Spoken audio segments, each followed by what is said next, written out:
इय्याका नअबुदु व इय्याका नस्तईन। मुल्तान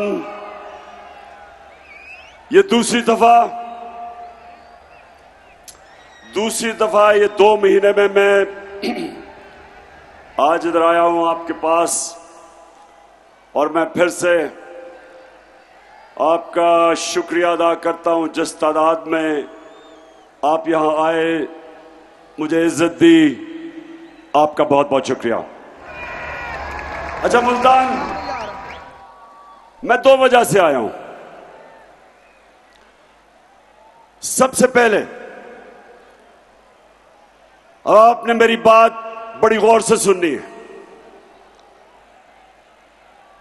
और मैं ये अपने नौजवानों को खास तौर पे इस पैगाम को लेकर सारे पाकिस्तान में निकला हूं। पिछले 3 महीने से मैं सारी कौम को इन 2 पैगाम, इनकी समझ, इनकी अहमियत, आपके मुस्तकबिल के लिए मैं अपनी सारी कौम को समझाने की कोशिश कर रहा हूं। सबसे पहले मुल्तान याद रखें, सिर्फ वो इंसान या कौम परवाज सिर्फ वो ऊपर कर सकता है जो आजाद हो। कभी गुलाम ना कभी ऊपर जा सकता, परवाज कर सकता, बड़े काम कर सकता, ना कौम कर सकती है। इसलिए जब पाकिस्तान बनना था तो सारे हिंदुस्तान के मुसलमानों ने फैसला किया, इल्लामा इकबाल ने जो उनको ख्वाब दिखाई कि मुसलमान एक अजीम कौम बन सकते हैं अगर वो नबी सल्लल्लाहु अलैहि वसल्लम की सुन्नत पे चल के मदीना की रियासत के असूलों के ऊपर पाकिस्तान को कायम करें। और उस वक्त का नारा था कि पाकिस्तान का मतलब क्या, और दूसरा कि मेरा तेरा रिश्ता क्या। और ये भी 2 चीजें समझ लें। मेरा रिश्ता बलूचिस्तान के लोगों से, सिंध, पख्तूनख्वा, गिलगित बल्तिस्तान, आजाद कश्मीर, मुख्तलिफ ज़बानें हैं, सखावत मुख्तलिफ है, लेकिन ला इलाहा इल्लल्लाह हम सबको इकट्ठा रखता है। एक नजरिया, एक किबला। इसलिए एक पाकिस्तान बना था कि हम एक आजाद मुल्क में एक अजीम कौम बनेंगे मदीना की रियासत के असूलों पे। और हम ना अंग्रेजों की गुलामी कबूल करते थे, और ना कायदे आजम ने कहा कि जब अंग्रेज जाएगा तो ना हिंदुओं की गुलामी कबूल करते। हम आजाद कौम रहना चाहते थे। और हुआ क्या मेरे पाकिस्तानियों, हुआ क्या? हम उनकी गुलामी से निकल के आहिस्ता आहिस्ता अमेरिकनों की गुलामी में चले गए। और ये जो हमारी हुकूमत गिराई गई, ये अमेरिकी साजिश और मुकामी मीर जाफर और मीर सादिक ने मिलके पाकिस्तान की हुकूमत गिरा के 22 करोड़ पाकिस्तानियों की मुंतखब हुकूमत गिरा के ये चोरों के ऊपर मुसल्लत किया। तो मेरी कौम, मेरे नौजवान, मेरी बहनें और इतनी तादाद में आई हैं, मैं आपको सलाम करता हूं आज, माशाअल्लाह। देखिए, हमें क्यों उन्होंने हुकूमत गिराई? वो पाकिस्तान की क़यादत में ऐसे लोग चाहते थे जो उनकी गुलामी करें। हमारा जो लीडर था कायदे आजम मोहम्मद अली जिन्ना, गुलाम हिंदुस्तान में एक आजाद इंसान था। दुनिया इज्जत करती थी कायदे आजम की खुददारी पे, और वो छोड़ के आज जो हमारे ऊपर लोगों को मुसल्लत किया है, ये जो शहबाज शरीफ इंपोर्टेड प्राइम मिनिस्टर या क्राइम मिनिस्टर, मैं ये चाहता हूं कि सबसे पहले जरा देखें कि मुल्क का वो कौम जो ला इलाहा इल्लल्लाह पे उस पे सारी कौम इकट्ठी हुई थी आज से 75 साल पहले, उसका प्राइम मिनिस्टर क्या कहता है, जरा ये वीडियो देखें।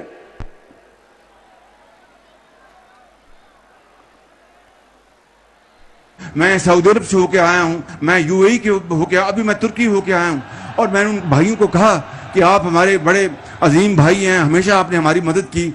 और मैंने यही कहा, जब मैं आया हूं तो आप समझेंगे शायद ये मांगने आया, मैं मांगने नहीं आया, लेकिन मजबूरी है। हमारा जिस तरह माजी में 75 साल में आपने हमारा हाथ बटाया है, कुछ अर्सा आप हाथ बटा। मैंने कहा मैं वादा करता हूं कि इंशाअल्लाह हम पूरी कौम हम मिलकर दिन रात मेहनत करेंगे, पसीना गिराएंगे, अपने पांव पे खड़े होंगे। अच्छा, अब एक मिनट, अब ये जरा सुने कि 75 साल से आप हमारी मदद करते रहे हैं, हम भीख मांगते रहे हैं। तो मेरे पाकिस्तानियों, और पहले तो फैसला करो कि क्या इसलिए यह मुल्क आजाद हुआ था, इसलिए लाखों लोगों ने कुर्बानियां दी थी कि आज हम इन चोरों के क़यादत के नीचे दुनिया में जलील हों, इसलिए नहीं बना था। हम कभी ना भूलना हम किसकी उम्मत हैं। नबी सल्लल्लाहु अलैहि वसल्लम दुनिया का सबसे अजीम लीडर, हम उसकी उम्मत हैं। और ये लोग जो ऊपर बैठाए हैं हमारे, जरा वो मिनिस्टर का बताएं, जरा वो क्या कह रहा है ख्वाजा आसिफ, ये भी जरा देखें, पहले समझें कि हुआ क्या। अमेरिका जो है अगर जो है वो चाहे तो इस वक्त पाकिस्तान के लिए इतनी माशी जो है डिफिकल्टीज क्रिएट कर सकता है कि मैं समझता हूं कि हो सकता है हम जो हमारा ऑयल बिल जो है अदा करने के लिए हमारे पास पैसे ना रहे। ऑलरेडी जो माशी हालात जो है हमारे इंतहाई मखदूश हैं। ये सारे वेंटिलेटर जो है ना, ये लगे हुए हैं अमेरिका की मर्जी से लगे हुए हैं। अमेरिका चाहे तो ये सारे के सारे जो हमें जो इस वक्त ड्रिप्स लगी हुई हैं या वेंटिलेटर लगे हुए हैं, सारे के सारे ऑफ हो जाते हैं। यानी कि हम जिंदा ही सिर्फ अमेरिका की वजह से हैं। बताएं जरा मुल्तान के लोगों, क्या हम अमेरिका की वजह से जिंदा हैं या ऊपर मेरा रब है? सो मैं ये आपको इसलिए बता रहा हूं कि इसलिए इनको लेके आए हैं। ये हमें इस मुल्क के ऊपर जो बिठाया हुआ है, ये उनके नौकर हैं, उनकी गुलाम हैं। ये नवाज शरीफ और ये जरदारी के दौर में 400 ड्रोन अटैक हुए पाकिस्तान पे। अमेरिका की जंग लड़ रहा है पाकिस्तान, 80,000 अपने लोग मरवा रहा है उनकी जंग में, और 400 ड्रोन अटैक, यानी एक जिसकी जंग लड़ रहे हैं वो पाकिस्तान पे 400 अटैक करता है, जिसमें औरतें बच्चे बेकसूर लोग मारे जाते हैं। और एक लफ्ज इन दोनों ना जरदारी के मुंह से निकलता है ना नवाज शरीफ के मुंह से निकलता है। और अगर आपने देखना है कि इस 22 करोड़ अवाम का प्राइम मिनिस्टर अमेरिकी सदर के सामने कैसे बैठा हुआ है, तो जरा देखें, मुजाहरा फरमाएं जी।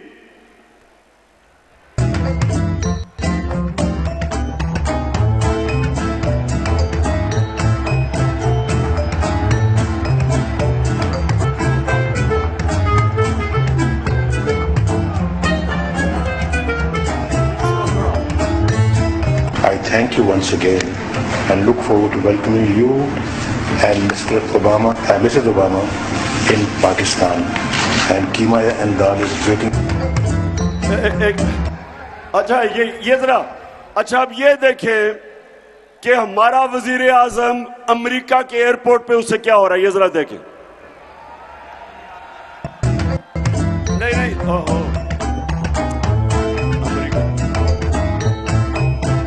अरे बस बस बस बस, मैं ये सिर्फ आपको इसलिए दिखा रहा हूं पाकिस्तानियों कि मैं आया क्यों मैं आपको जगा रहा हूं कि ये बैठा था Pakistani prime minister American president के साथ और पर्ची से पढ़ के कह रहा था कि मैं तुम्हारा शुक्रिया अदा कर रहा हूं कि कोई गलती ना हो जाए, कहीं वो मेरे पर नाराज ना हो जाए। सो इसलिए अच्छा, शहबाज शरीफ जब से आया है यहां ऐसे लोग बैठे थे जो समझते थे शहबाज शरीफ से ज्यादा अफलातून कोई आया ही नहीं दुनिया में। नादान लोग इश्तिहार देख के 50 अरब रुपए के शहबाज शरीफ ने आपके पैसे से इश्तिहार चलाए और उसके बाद वो नादान भी समझने लग गया कि बहुत बड़ा अक्लमंद आदमी था। वो और बात है कि 3 महीने में अल्लाह अल हक है, दूध का दूध पानी का पानी हो गया, सारी कौम को असलियत पता चल गई। जरा आप ये देखें, मुल्क का प्राइम मिनिस्टर शहबाज शरीफ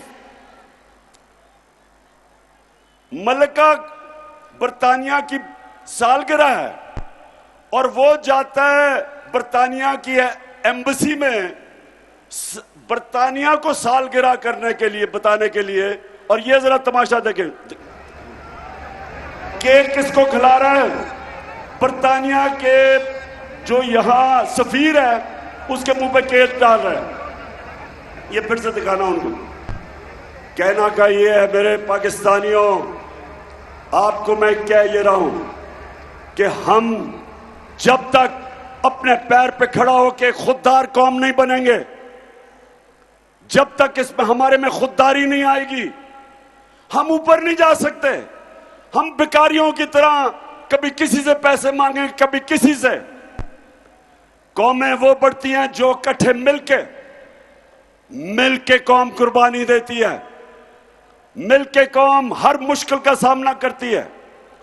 जब 2010 में फ्लड आए और या मुल्तान के पास मैं खुद आया, या मुजफ्फरगढ़ डूबा हुआ था, जिधर भी दुनिया में पाकिस्तानी थे सबने मिलके पैसा चलाया, सबने पैसा इकट्ठा किया।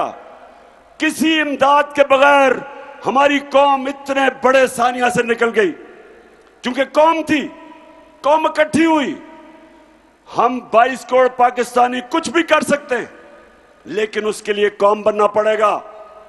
इस तरह के हमारे ऊपर चोरों को जो बिठा दिया है, इससे कौम आगे नहीं बढ़ने लगी।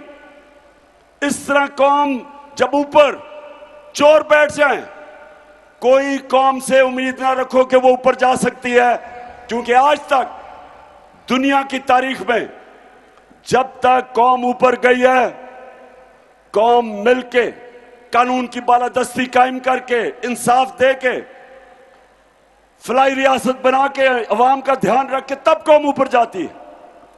अब मैं आपको जरा एक रेडियो आकाशवाणी, जो पाकिस्तानी रेडियो आकाशवाणी है, झूठों की शहजादी, जरा अब मैं आपको एक स्किट दिखाना चाहता हूं। इंडियन रेडियो ये जो आपको फैसल ने बताया था 1965 की जंग में, इंडिया का एक ऑल इंडिया रेडियो होता था आकाशवाणी, वो सारा वक्त खबरें दे रहा हो रहा था कि वो लाहौर भी फतह हो गया और पाकिस्तानी फौज हार गई, यानी हर झूठ की खबरें वहां से आती थी। अब हमारी मरियम बीबी हमारी आकाशवाणी बन चुकी है। तो मैं आप जरा पहले बैकग्राउंड दूं। इन्होंने इस मुल्क का पैसा चोरी करके शरीफ खानदान ने, नवाज शरीफ ने, लंदन के सबसे महंगे इलाके में, मेफेयर, मैं लंदन जानता हूं, लंदन सारा यूरोप में सबसे महंगा शहर है, उसके महंगे इलाके में इन्होंने 4 बड़े महल्लात खरीदे। तो मैंने उसकी निशानदेही की। मैंने जब कहा कि देखें ये आपके पास किधर से पैसा आया ये 4 महल खरीदने के, तो जब मैंने ये पूछा तो सबसे पहले शहबाज शरीफ के, अच्छा ये सुने, ये 2012 की है, सुनाए।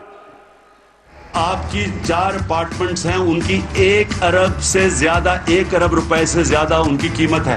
अब 4.5 अरब तक पहुंच गई है उनकी कीमत। आपने अपनी जो टैक्स में टोटल आमदनी बताई है 94 में 1.5 लाख रुपए है। मुझे ये बताएं कि आपने अरबों रुपए की मेफेयर में प्रॉपर्टी खरीदी कैसे? बात यह है कि जिन अरबों रुपए, अच्छा अब ये आए हैं जनाब शहबाज शरीफ के बेटे जो अभी मफरूर हैं, सलमान शहबाज, ये क्या कहता है, ये जरा सुने। 2012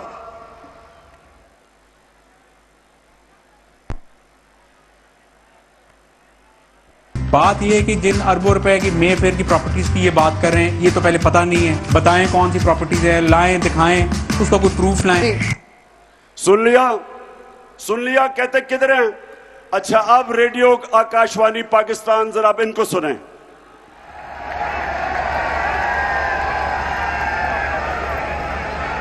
कि इस तरह मुझे लगा कि आप लोगों को बेवकूफ नहीं बना सकते। मेरी सेंट्रल लंदन में प्रॉपर्टीज तो दूर की बात है, मेरी पाकिस्तान में भी कोई प्रॉपर्टी नहीं है। मैं अपने वालिद के साथ है और मुझे समझ नहीं आई कि मेरी और मेरी वालदा की और बहन भाइयों की प्रॉपर्टीज ये कहाँ से निकाल के ले आए हैं। सना ये पहले इसको कोर्ट में तो लेके जाए, जिस तरह का पेपर ये आपके सामने। अच्छा अब कि ये किधर से निकाल के ले आए मेरी भाइयों की और वालदा की प्रॉपर्टीज? अब इनको नहीं पता था मरियम को कि 2 साल के बाद एक इंटरनेशनल बैनुल अक़वामी इंकशाफ होगा जिसको कहते थे पैनामा पेपर्स। दुनिया में जो छुपाए हुए थे, दुनिया के मुल्क में बड़े बड़े वजीरों ने, वजीर आजम ने प्रॉपर्टीज छुपाई हुई थी, वो इंकशाफ हो गया। उसको पैनामा पेपर्स कहते थे। जब वो इंकशाफ हुआ तो इनके भाई हुसैन नवाज से जब पूछा गया कि जनाब ये वाकई आपकी प्रॉपर्टीज हैं, मरियम बीबी तो कहती है हमारी कोई लंदन छोड़ो पाकिस्तान में भी प्रॉपर्टी नहीं है। तो अब सुने वो क्या कहता है।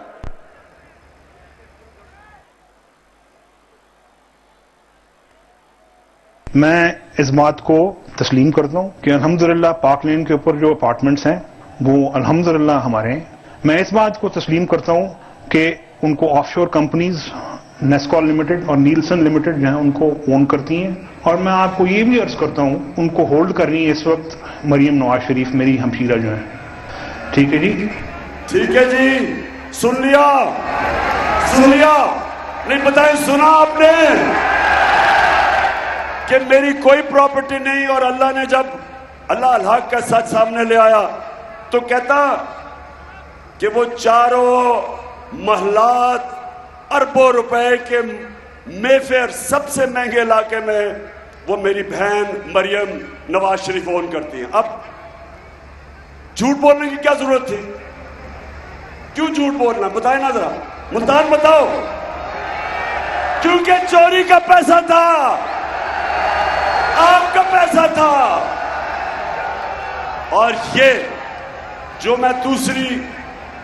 जो मैं आपके सामने दूसरी, एक खुददार कौम और दूसरा, कभी भी जिस कौम के प्राइम मिनिस्टर, उसके वजीर उस मुल्क का पैसा चोरी करते हैं, करप्शन करते हैं, वो मुल्क ऊपर नहीं जाता। करप्शन और चोरी में क्या फर्क है बताए ना मुल्तान के बाशऊर लोगों, चोरी और करप्शन में क्या फर्क है? चोरी मसलन कोई जेब कुतरा आ गया, मेरी चीज चोरी कर ली, किसी ने भैंस उठा ली, गाड़ी उठा ली, ये चोरी है। करप्शन होती है जब अवाम का पैसा चोरी होता है। करप्शन का मतलब कि मैंने मोटरवे बनवाना है 50 अरब का, मैं उसकी कीमत बढ़ा देता हूं 70 अरब की, 20 अरब जेब में डाल लेता हूं। इसको करप्शन कहते हैं। कीमत आप अदा करते हैं, पैसा आपका होता है, आपका टैक्स का पैसा जो इकट्ठा करते हैं उसमें से चोरी होती है। यानी इज्तिमाई अवाम का पैसा चोरी जब होता है और हुकूमत में आके वजीर और वजीर आजम और सरकारी नौकर करते हैं तो वो अवाम का पैसा चोरी होता है। वो पैसा आपके स्कूलों पे, अस्पतालों पे, आपको रोजगार देने पे, वो पैसा उस पर लगना चाहिए, वो इनकी जेबों में चला जाता है। और दूसरा नुकसान क्या होता है कि जब बड़ी चोरी होती है अरबों रुपए की, तो वो पैसा बिस्तर के नीचे नहीं रखा जा सकता, वो अगर मुल्क में रखोगे नजर आ जाएगा। लिहाजा वो पैसा मुल्क से बाहर भेजते हैं, दुगना नुकसान करते हैं। जब चोरी करके आप पैसा बाहर भेजते हैं, आपको डॉलर लेने पड़ते हैं, और जब डॉलर आप लेते हैं, डॉलर की कमी होती है, डॉलर की कीमत ऊपर जाती है, रुपया गिरता है, महंगाई आती है, क्योंकि सारी चीजें जो बाहर से आप खरीदते हैं महंगी हो जाती है। सो एक चोरी का नुकसान, दूसरा जब आप मुल्क से बाहर पैसा भेजते हैं। तो मुल्तान, ये जो हमारी जहाद है, ये 26 साल से इन चोरों के खिलाफ मैं जहाद लड़ रहा हूं, 26 साल से। और मेरा सिर्फ मकसद एक है कि जब तक हम इन बड़े बड़े डाकुओं को कानून के नीचे नहीं लेके आएंगे, हमारे मुल्क का मुस्तकबिल कोई नहीं। हम इसी तरह भिखारियों की तरह भीख मांगते फिरेंगे। श्रीलंका में क्या हुआ है? हमारे दो खानदान 32 साल से हुकूमत कर रहे हैं और चोरी कर रहे हैं। श्रीलंका में एक खानदान 20 साल से मुल्क में मुलव्वस था। क्या हुआ श्रीलंका में? वो खानदान अरबोपति बन गया। उनके असासे मुल्क से बाहर इनकी तरह मुल्क का दिवालिया निकल गया। जान बचा के मुल्क से भागे हैं, वो जान बचा के भागे हैं। तो पाकिस्तानियों, ये ही यहां हो रहा है। मुल्क को मुश्किल में डाल दिया। आईएमएफ के 22 दफा आईएमएफ के पास हम गए, और ये तो जमातें 32 साल से इक़्तिदार में थी। तो जो मुल्क मकरूज होता गया, ये अमीर होते गए। कर्जा आपने देना है। आज जो आईएमएफ हुक्म करती है कि पेट्रोल की कीमत बढ़ा दो, गैस, बिजली, डीजल, सारी जो आज हुक्म मिलता है मानना पड़ता है आपको, क्योंकि वो कर्जे दे रहे हैं। सुल्तान, सुने जरा, गौर से सुने।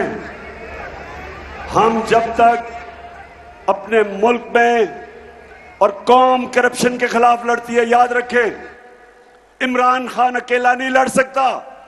26 साल से मैं लड़ रहा हूं, लेकिन जब तक कौम साथ नहीं मिलती, आप ये जंग नहीं जीत सकते, क्योंकि ये ताकतवर लोग हैं, पैसा है इनके पास। हमने इतनी कोशिश की 3.5 साल में कि ये जरदारी और ये शरीफों के जो पुराने बने हुए केस थे, इनको सजा हो, लेकिन ताकतवर थे। यहां लोग थे जो उनको सजा होने नहीं देते थे। हमारा इंसाफ का निजाम ऐसा था कि वो खींचते गए। महंगे महंगे वकील थे, हुकूमत सरकारी वकील मुकाबला नहीं कर सकते, फिर पैसा चला देते थे। हम 3.5 साल में इन ताकतवर डाकुओं को नहीं सजा दिलवा सके, और आज फिर वो ऊपर आ गए। लेकिन ये जो हमारा इलेक्शन आ रहा है इतवार को, ये एक मुल्क के लिए एक फैसला कुन वक्त है। हम सब ने मिलकर इनको शिकस्त देनी है। जब तक कौम नहीं खड़ी होगी, आप इनसे आजाद नहीं होंगे। और मैं आखिर में जो दूसरी बात करना चाहता हूं, ये जो सारे 60% कैंप जो हमारी कैबिनेट है वो जमानत पे है। ये जो सारे मिलके इस वक्त कोशिश कर रहे हैं कि तहरीक इंसाफ के खिलाफ मुकदमे किए, FIR किए, केसेस करो, ये भी कोशिश कर रहे हैं कि हमें गद्दार साबित किया जाए। और सबसे बुरी कोशिश कर रहे हैं कि किसी तरह तहरीक इंसाफ की फौज से हमारी और फौज की लड़ाई हो। कान खोल के सुन लो, हमारी कभी फौज से लड़ाई नहीं होगी, कि ये हमारी फौज है। ये वो लोग हैं जो हमारे मुहाफिज हैं, हमारी इनसे लड़ाई नहीं होगी, हमारी लड़ाई आपसे होगी। और जब तक हम जिंदा हैं, हम आपको छोड़ेंगे नहीं। इनकी पूरी कोशिश है, इनकी पूरी कोशिश है, जब ये इक्तदार में नहीं थे कि हमारी फौज को बुरा भला कहा जाए, जब ये पावर में नहीं थे तो जरा सुने कि ये किस तरह की बातें करते थे हमारी फौज एस्टेब्लिशमेंट के खिलाफ। जरा ये सुने।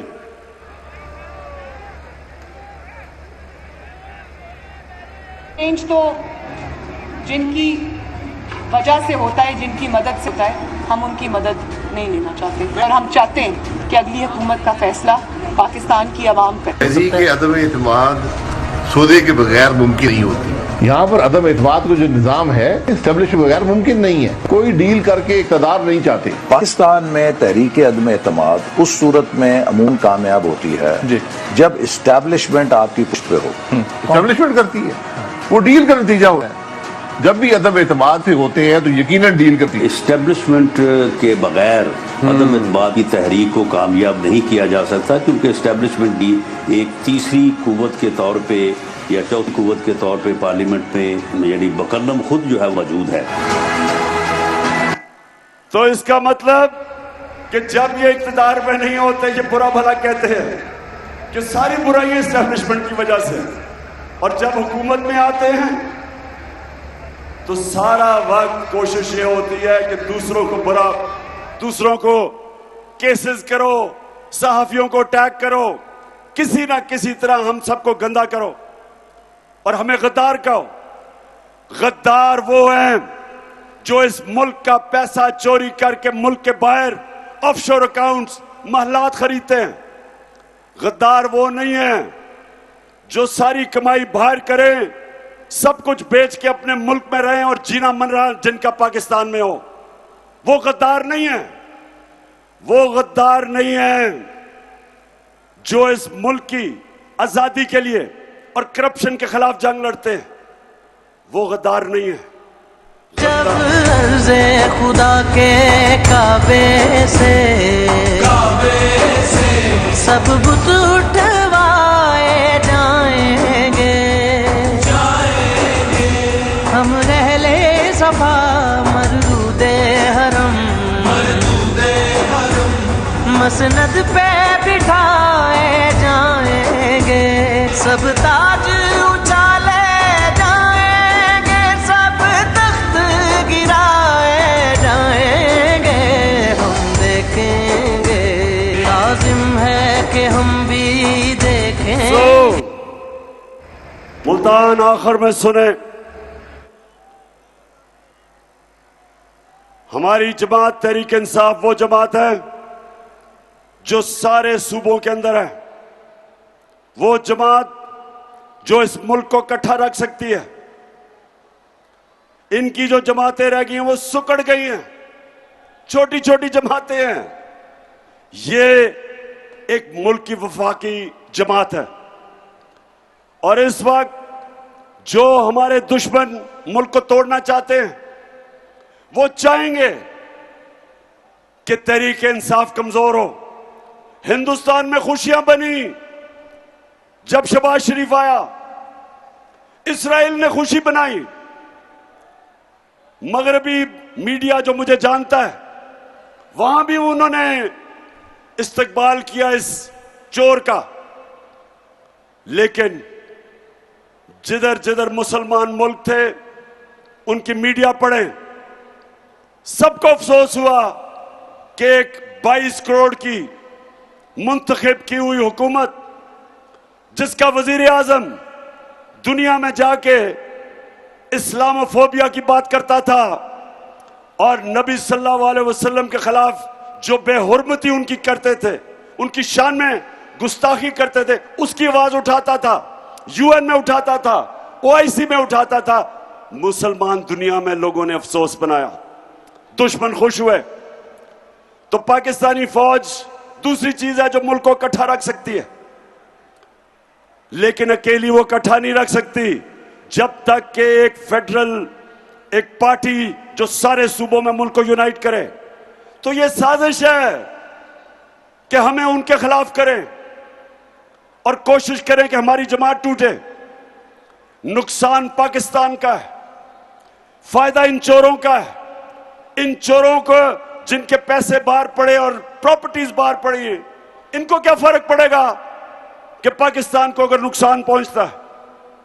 ये जब मुश्किल पड़ती है बाहर भाग जाते हैं। हमारा जीना मरना इस मुल्क में है और अब मैं आखिरी दम तक अपने मुल्क के लिए लड़ूंगा। मैं इन सब का मुकाबला करूंगा और आप सब ने मेरे साथ मिलकर इनका मुकाबला करना है।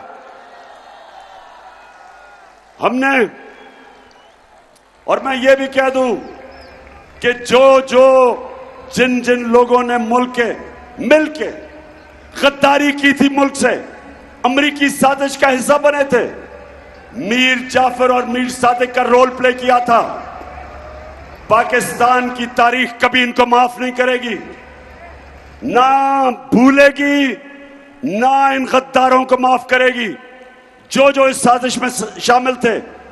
और मैं फिर सुप्रीम कोर्ट को कहता हूं कि सदर आरिफ अलवी ने आपको लेटर लिखा है मुरासले के ऊपर, जो कि पाकिस्तान एम्बेसडर और जो अमेरिकी डोनाल्ड लू के बीच में बातचीत थी, सुप्रीम कोर्ट को भेजी है, चीफ जस्टिस को। इन्वेस्टिगेट करें, इसको पता चलवाएं कि क्या रोल था, कितनी बड़ी साजिश, कौन कौन मिला हुआ था। अमेरिकन एम्बेसी का क्या काम था कि पाकिस्तानी सियासतदान, हमारे पार्टी के सियासतदानों को अमेरिकन एम्बेसी में बुला के अदम एतमाद का पूछे? उनका क्या काम था? कौन से दुनिया में एम्बेसी ये काम करती है? पूछे सुप्रीम कोर्ट उनसे। और ये भी पूछे कि डोनाल्ड लू ने जब हमारे एम्बेसडर को कहा था कि अगर तुम इमरान खान को नहीं निकालोगे तो पाकिस्तान को बड़ा मुश्किलों का सामना करना पड़ेगा। सवाल यह है कि वजीर आजम मुल्क का मैं था, फॉरेन ऑफिस मेरे नीचे, एम्बेसडर मेरे नीचे, किसको उसने पैगाम दिया था? किसको पैगाम दिया था कि इमरान खान को निकालो? फॉरेन ऑफिस ने निकालना था, किसने निकालना था? इसलिए चीफ जस्टिस साहब इसकी पूरी तरह तहकीकात करें, इन्वेस्टिगेट करें। 22 करोड़ लोगों का पाकिस्तान, माशाल्लाह एक फौज जो सारी मुसलमान दुनिया में ताकतवर फौज, एटमी हथियार, एक वो मुल्क जो कि स्ट्रेटेजिकली उधर खड़ा है कि जब भी हमने अपने मुल्क को ठीक किया ये उठ जाएगा।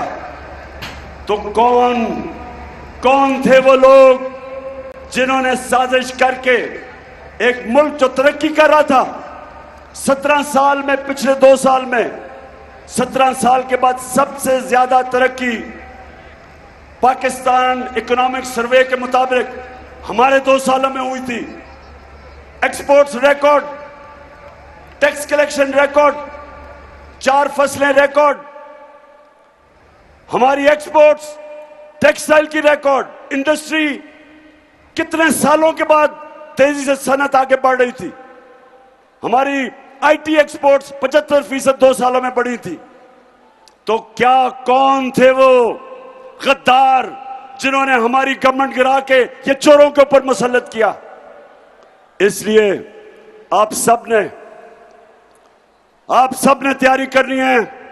17 तारीख को इन लोटों को शिकस्त देनी है और आपने सबने जिम्मेदारी लेनी है। खास तौर पे मैं अपनी बहनों को कह रहा हूं कि औरतों के पोलिंग स्टेशन के ऊपर सबसे ज्यादा धांधली होती है।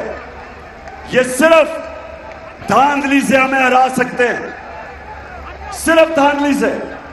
कौम सारी फैसला कर बैठी है, कौम खड़ी है इनके खिलाफ, चोरों के।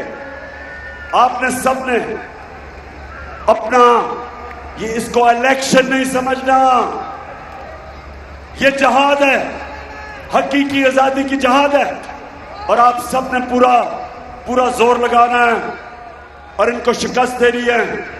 और इंशाअल्लाह जो अगली दफा मैं मुल्तान में आऊंगा, सूफियों के शहर में, बुजुर्गान दीन के शहर में, तो इंशाअल्लाह हम सब मिलके अल्लाह का शुक्र भी अदा करेंगे, अल्लाह का शुक्र अदा करेंगे, जश्न बनाएंगे और ये इन चोरों को अमरीका के गुलामों को, वैसे आपने देखा था किस तरह की बेशर्मी से गुलामी की।